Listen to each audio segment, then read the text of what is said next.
Yeah. Oh, guys, so we have tons of topics to get into today, but starting off, if you didn't see it last night, Stormy Daniels was on 60 Minutes with Anderson Cooper, and it got a lot of play on social media. A lot of people had things to say, not only about Stormy's delivery and her credibility, but about if there is another part to this story that hopefully will come out. So what do we have? Well, I think the thing that struck me today is I knew a lot of people were talking about it. They were going to watch this this interview because they were curious about it. Right. But what I was surprised by today is that it's the highest rated show that 60 Minutes has seen in a decade. Incredible. Highest rated show since Barack and Michelle Obama sat down for an interview after the election. So that just tells you, I'm seeing the comments, nobody cares what she has to say. America spoke with their remotes and said, we're watching this thing. So that's why we're starting off the show talking about it, because there are revelations. I got to tell you, there's another side to this. It's not just what Stormy and her attorney have to say about this, because they've been on the news constantly hyping this interview. Just this morning on GMA, an attorney representing Donald Trump's point of view and Michael Cohen, his attorney on this whole situation, was very adamant that the Trump says none of this happened. They've got no evidence. There's nothing to this, and allege all sorts of holes in their argument. So if you want that part of the story, he was on GMA this morning. It's a very heated interview with George Stephanopoulos, responding to what the interview was about last night with Anderson Cooper and Stormy Daniels on 60 Minutes. And it's always good to get both sides, because you know there's two sides to every story. So it's always good to hear that, yes, she's saying this, but what does he say? And he comes out and he says this. And you know, we talked about it this morning. What is President Trump going to say on Twitter? Correct. I checked my Twitter feeds. I didn't see him talking anything about that. Now, I could have missed one, but I didn't see anything. So it's a really tough situation, because there's a marriage here. There's this family. And then the story is that allegedly Stormy had this relationship with President Trump right after Melania just gave birth to their baby. So all women, like, I'm a woman, I don't even have kids, but it's like, ouch. Right. That it hurts. But people are really commenting on whether or not they think that she's a credible person in this whole story, having denied it 2, maybe 3 times, and only now coming out to say, oh, number 1, it happened. 2, I was going to get paid $15,000 to tell my story to one of those tabloid magazines. That didn't work out. So I got the best deal possible, which was this deal from Michael Cohen to pay her $130,000 to keep her mouth shut. And she said that she did this in order to protect her daughter, who she didn't want to have to listen to all of these things being said about her daughter. But now, she don't care about her daughter's feelings now? I don't know. And that money brings up another topic. What were you about to say? Well, I think their main argument today, as I've been watching, the snippets from going on the talk shows, because her attorney is not afraid of interviews. He's talked to everybody. He's talked to Fox News. He's talked to every single outlet that will put him on.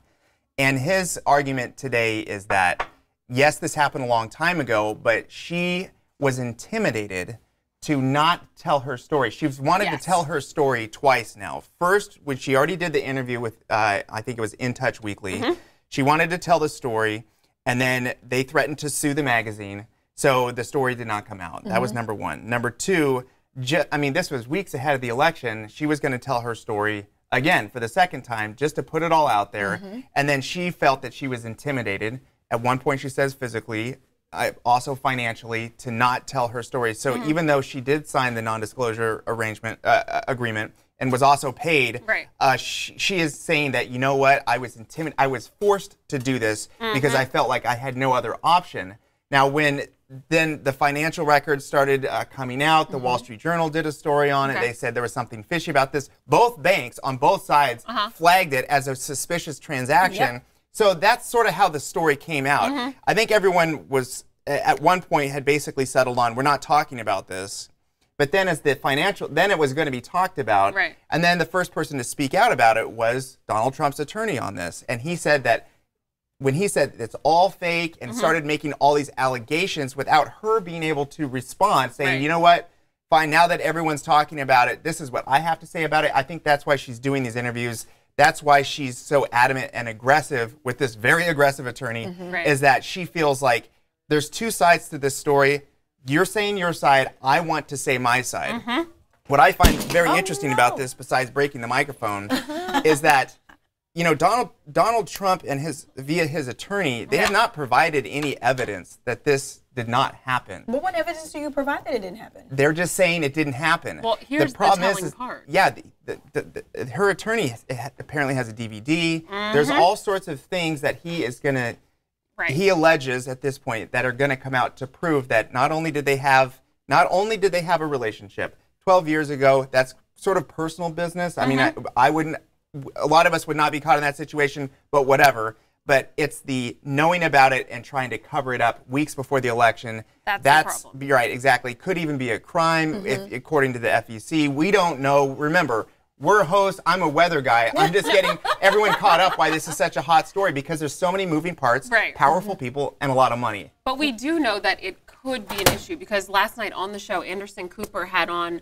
a former high official at the FEC on his show, last name Potter, I'm sorry, who said that there is something fishy here. And that if we look into the timing of when this money was exchanged hands between Michael Cohen and Stormy Daniels 11 days before the presidential election, then that could be an issue. Yeah, the issue there is like the Federal Elections Commission, and go ahead. This is the individual. He is representing, he's speaking on behalf of Trump's side and Trump's attorney, Michael Cohen. So he's very adamant that this is fake, there's nothing to it, very aggressive on the other side. So please, remember, we're trying to balance this out because we understand, you know, everyone's point of view and how they're coming into this story. Definitely, you got to watch this interview with George Stephanopoulos, because he clearly represents the other side of what Stormy and her attorney are saying. And speaking to Stormy's credibility, we have Dion Jordan chiming in saying that she believes that she's telling the truth. And from what I was tracking on social media last night during the show and this morning preparing for our show is people are not really calling into question Stormy's credibility, even though she has been on record so many times saying that she did not have this affair. Now people are understanding how the NDA affected her ability to speak on the topic, and her ability to come forward now, as Rob spoke to, is just a way for her to get this off of her chest once and for all. I see Vince Nicholas. He said he voted for Donald, and I love him, and he's just still watching. He's a Donald Trump supporter, but he still watches it just out of sheer nosiness, because people want, you know, sometimes, unfortunately, sex sells, and people were curious. That's why it was the highest rated show for 2020 in so long. And something else I wanted to point out with the money. When we're following the money, you know, as journalists, we kind of try to follow the money. So it looks like this payment to Stormy may have broken some laws with the FEC, right? So with Robert Mueller, he could get into this investigation, and that will maybe lead him into Donald Trump's financial dealings, and we could get a closer look if there is a link to Russian collusion.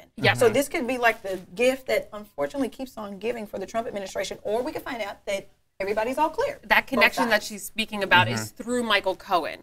That Mueller has already come out saying he wants to be in contact with Michael Cohen and be able to get him on something that will allow him to investigate him further for the Russian interference. So if, like Kirsten said, he is able to take this particular red flag and figure out how to nail him for it, that will be the stepping stone. Sips tea. Here's what I find really fascinating about this. This story is still in the news. There's pending litigation. Perhaps that is why Donald Trump, the president, is not speaking about this, because if he were to say directly to this story, if he were to say none of this is true, blah blah blah blah blah, now he's making a statement that then could be brought in as evidence, as something to refute with other evidence. Correct. So I think that he is being advised not to say anything. He doesn't want to pull a Bill Clinton here. Exactly, because it could be evidence in a future trial. Because here's the thing, it hasn't gone to trial, but there's pending litigation, so he's not saying anything. And that, for me, that would be kind of different from the Donald Trump that we know, because he's the type of guy who's like, no, I'm gonna do what I want. He was told not to congratulate Vladimir Putin, and he did that. And he's been told to do other things. Remember the cue cards? We talked about that. He was like, sometimes he does what he wants. So I think it's interesting if he was advised not to talk, and he was just like, oh, I'm gonna listen this time. That's interesting. So there are two other sides to this that came up in social media. One is reflected in who just came, went somewhere. Vince Nicholas said that he really wants to know how Melania feels. So that's number one, her being so far away from Donald when the news broke. I think I think she's letting everyone know how she feels right now by not standing by her man. Remember the whole Hillary, well, I don't know, I was old enough. I've always been like a news person. Remember the whole Hillary Clinton, Bill Clinton thing? Right. Absolutely. She stood by her man and all this other stuff, and people vilified Hillary Clinton for that. And now we see Melania's like, I'm not here for that. And I can understand that sentiment. Even if there were rumors about my husband cheating on me right after I just had his baby, I'd probably be in Florida while he's in D.C. too. Just give me some time. So in the interview last night, Stormy addressed that. And Anderson Cooper asked her, did you know about Melania? Did he talk about it? And she said that he did address it and said that they were in separate rooms at that point. And this was just months after she gave birth to Barron. So we do have that little nugget of tea for you. But the other side of this story is a little clip from it that I want to show you guys. And this is when Stormy addresses whether or not she found the Donald to be attractive. So yeah, you guys have to take a listen. Going to a fitness class with my infant daughter, and a guy walked up on me and said to me, leave Trump alone, forget the story. And then he leaned around and looked at my daughter and said, a beautiful little girl. This one is the soundbite of her actually addressing being physically intimidated by a man in Las Vegas when she was on her way into a fitness class with her daughter, saying that, that's a nice daughter. It would be a shame if something happened to her mother. So that it goes back to Rob's point about this intimidation that needs to be addressed. Right. And if it had happened before or to other women. But the soundbite that I wanted you guys to hear that we don't have access to right now is Stormy saying that, that Anderson Cooper asked, were you attracted to Donald? You're 27, he's 60. Were you attracted to this man? And she said, no. And people on social media went wild.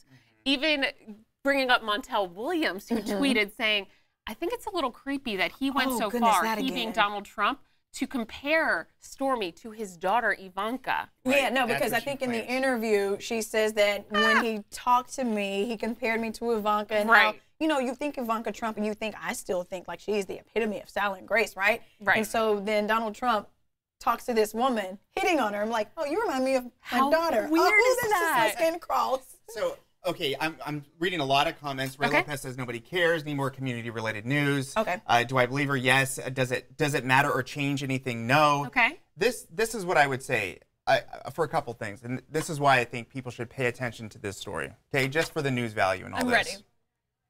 Rob schools us now. Well, number one, let's just say that she has overwhelming evidence that this happened. Okay. If you would have known that before the election, would it change your vote? So you have to reflect on yourself. If knowing what you know now or in the future, if this is if they have overwhelming evidence, would that change how you would have voted? I think that's interesting. Just on a personal level, everyone gets to ask themselves that question and reflect on it themselves. They don't need to talk about it, but you get to knowing what you know now. Would it change? So number one, this story potentially could have changed the outcome of the election. And it's that right there, sorry to interrupt, that the FCC or the FEC is looking into, because if it is found that that influence of money were to change people's beliefs about Donald Trump in a way that would have impacted the election results, then it is a problem. Then that money is a red flag. Problematic. Right, exactly. If the money came from somewhere that it should not have come from, it is potentially a crime. The other thing, too, is that this is Donald Trump's personal attorney that's involved in all this. He's been there for everything. He is very closely tied to the president, going way back through the Trump organization, and also currently, there's a chance that he could be disbarred in all of this, meaning that he would not be able to practice law. So I think that that's interesting as well, because if, you know, Trump has had a bunch of upheavals lately with his legal team, trying to organize, wanting different people, other people dropping out, what have you. So I think if you care about the president and you want him to have the best representation, that's a good point, then this is a concerning story for you, because the person that he probably trusts the most legally may not be able to practice law after this if the evidence points toward that. And here's the thing, we don't know, because this story is not going away. Right. Whether you hate this story or you think it's stupid or whatever, the story will be marching on, because there are lawsuits filed, and this is one. There's two other lawsuits filed that have similar types of things as well. So, I mean, for the president, he's got a lot that he wants to get done on his plate, but this story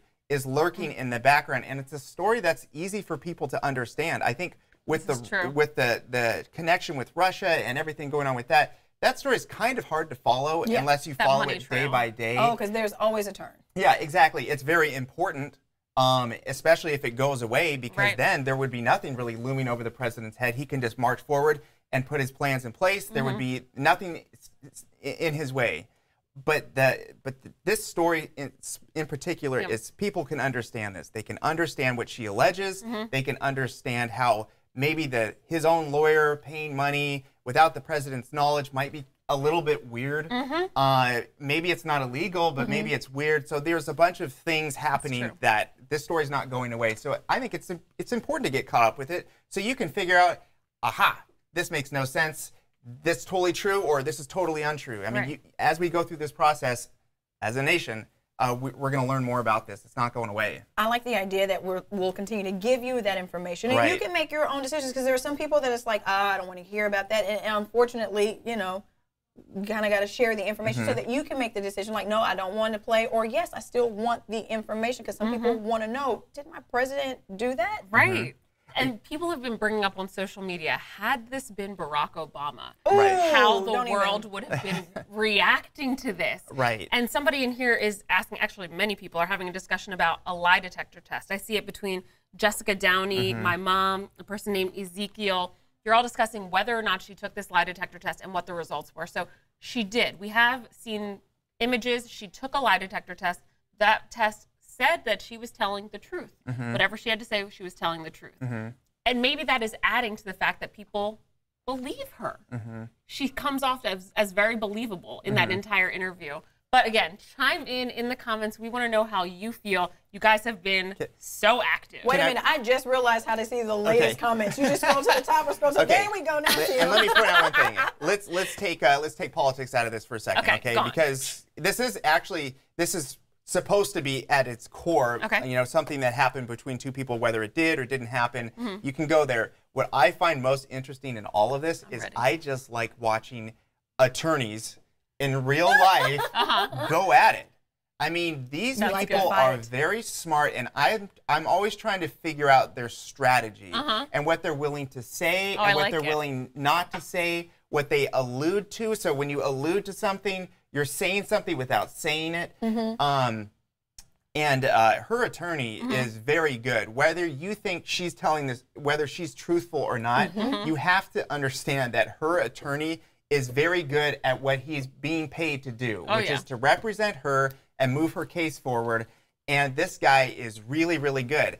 And on the other side of it, Michael Cohen's been involved in all sorts of crazy stuff since day one, and he has been very successful representing Donald Trump and his interests and his cases. So it's interesting to me, just I have a fascination with legalese and the maneuvering and outmaneuvering and the punch and the counterpunch. So if you just take a step back from this and just appreciate that these are very well paid, very intelligent people that are battling right now on the behalf of their clients, it's very interesting to watch for me. For me, it's like Real Housewives, like some reality TV show drama playing out in real life. No. You don't have to watch Real Housewives of anything. You can just wake up and watch GMA or what is it, Morning Blend, just to catch up on all of the tea, and then you can just kind of make your opinion yourself. Because this is really happening, and it's kind of bad that, you know, there are so many, like I tell my friends all the time, there are so many other more important things that we need to talk about, other discussions that we've had. Like right now it's 8:35, and like that is what we talk. There are so many other issues facing the world, but you know, people. 2020? Yeah. 2020 had high ratings last night. Why? 60 Minutes. Oh, 60 Minutes. There it is. There it is. 60 Minutes had a lot of ratings last night. Why? Because everybody wants the tea on Donald Trump.